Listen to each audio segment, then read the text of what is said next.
Hey guys, today I'm going to tell you how to record calls on iPhone. If you're using any iPhone and you want to record your calls, let's see how can you do that. So there's a simple way. You have to simply open your settings app here. Very first, you have to try to make an update in this software to prevent the issues. So once you have updated the software, you just have to go back and then open the app section here. Scroll down and you'll find the option of phone. Here's the phone app. Locate that.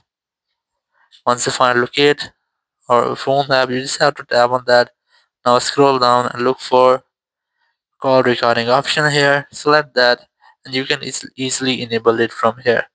Or if you don't find the option here, you just have to go back, open your app store here, tap on search, and you have to simply search for call recorder.